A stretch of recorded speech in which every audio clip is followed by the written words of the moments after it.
Yeah, so, I mean, I put that all in because the amazing thing is, and it's pretty unusual if you're campaigning, that the National Gallery pulled the sponsorship after all these demonstrations, and they turned Fin Mechanica away. So we actually won something, which is quite a strange feeling.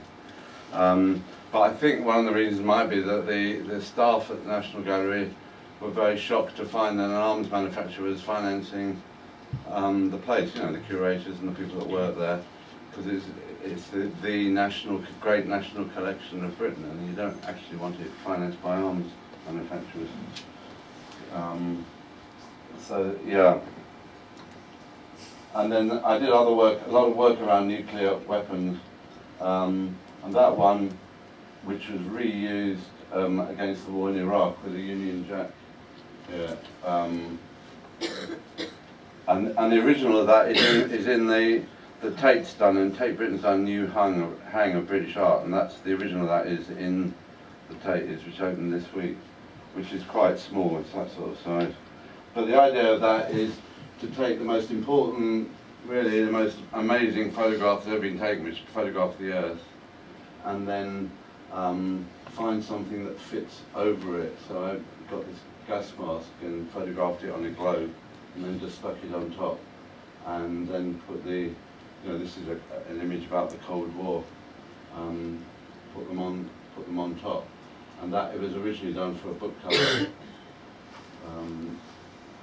and then it took off as an image, and people made their own versions. So this is a version that was made for an anti-nuclear march, there were big marches at that time, done as a sculpture, and then someone photographed it, and it went on the cover of this magazine, which hated CND, and they were very pro-nuclear weapons. So it's an interesting trajectory. If someone takes a photograph of your work, you lose control of the content.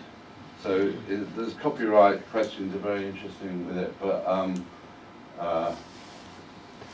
it was actually quite interesting to be on that cover, even though they were totally pro-nuclear. And then that's the version that was made to stop the war when Britain went into Iraq with America in 2003. And that was a one that was about trying to reinvigorate the peace symbol. And I started breaking photographs of missiles on it, and then I found that they didn't look 3D enough. So I went to the missile department at Hamleys, with a big toy shop in London. They've got a sort of missile. They did have a missile department for children, and bought a plastic missile and smashed it with a hammer, and then stuck it behind there, and then just sort of worked on it with a scalpel. So it's a very crude image. And then that's it on a leaflet that I did, and then it went on in marches, and that's at an air base. So again, the thing has a sort of circulation, and then this is it in this Floyd. Spin seconds. Mother, will she tear your little boy apart?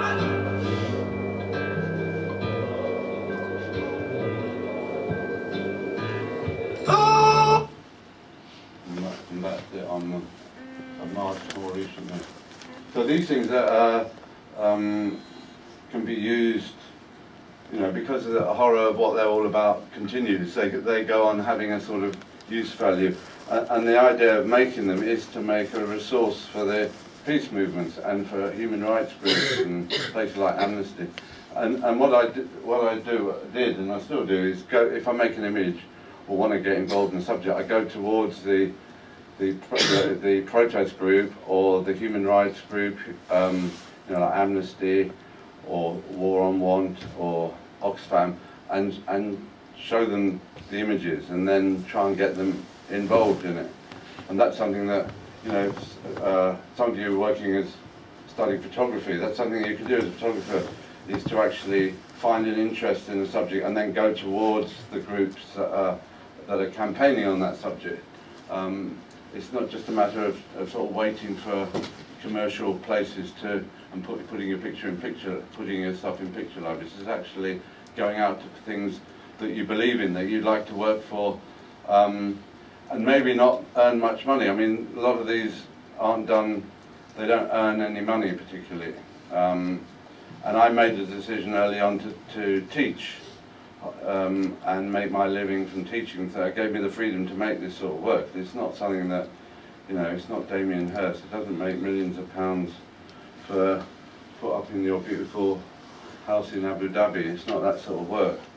And I believe teaching is part of the whole thing of making work like this anyway. And that's, someone sent me that the other day, that's Dizzy Rascal wearing a t-shirt on it. She must have, so quite a lot of fashion houses rip off these images, get them off Google Images, which is fine. I mean, I don't really worry about that. It's great that he's wearing it. And that was one that was done for CND, and this group, who are a sort of very right-wing group, they added this to it, saying we were financed by Russia, and nicked the image. And I didn't really worry too much, but CND, the Campaign for Nuclear Disarmament, wanted me to go to court. So we went to the High Court and said that we didn't go about slander, we weren't bothering about that, but we said they used a copyright image, you know, which is my image. And the judge said, it was very interesting, he said, there wasn't enough mental effort gone into my image for it to constitute a work of art. He said, you need a certain amount of mental effort, and he didn't feel there was enough in it. So we lost the case, which is quite interesting.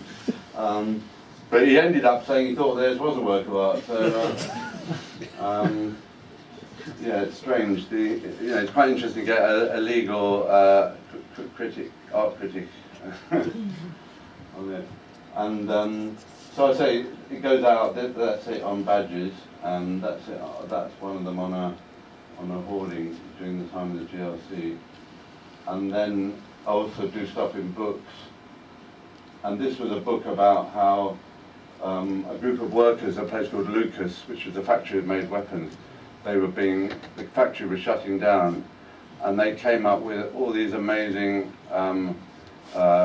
socially useful machines that could use the existing plant, but use it for use for ends. Like they designed an amazing cart for children with spina bifida and things like that, and they designed this bus that could go on road and rail, which is very cheap to run.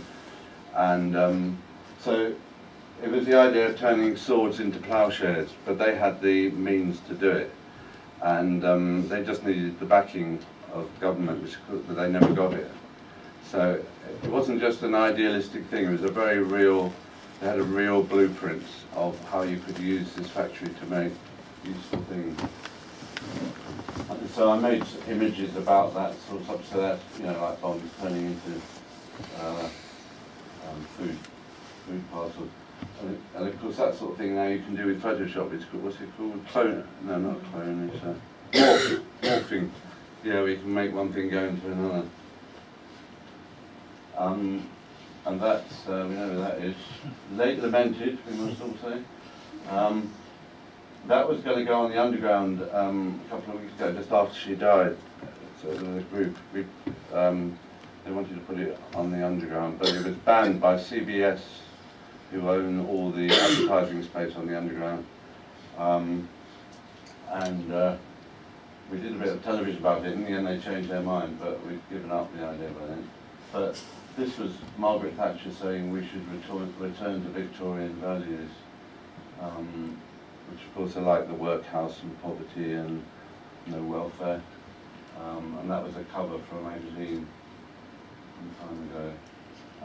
And then that's setting off the Houses of Parliament. That's Manuel from 40 Towers. And the Imperial Hotel. I mean, all these things is exactly what Cameron's doing now. I mean, the continuation of selling everything off. I don't know if I'm going to sell off Con. I hope they do. That might be one good thing.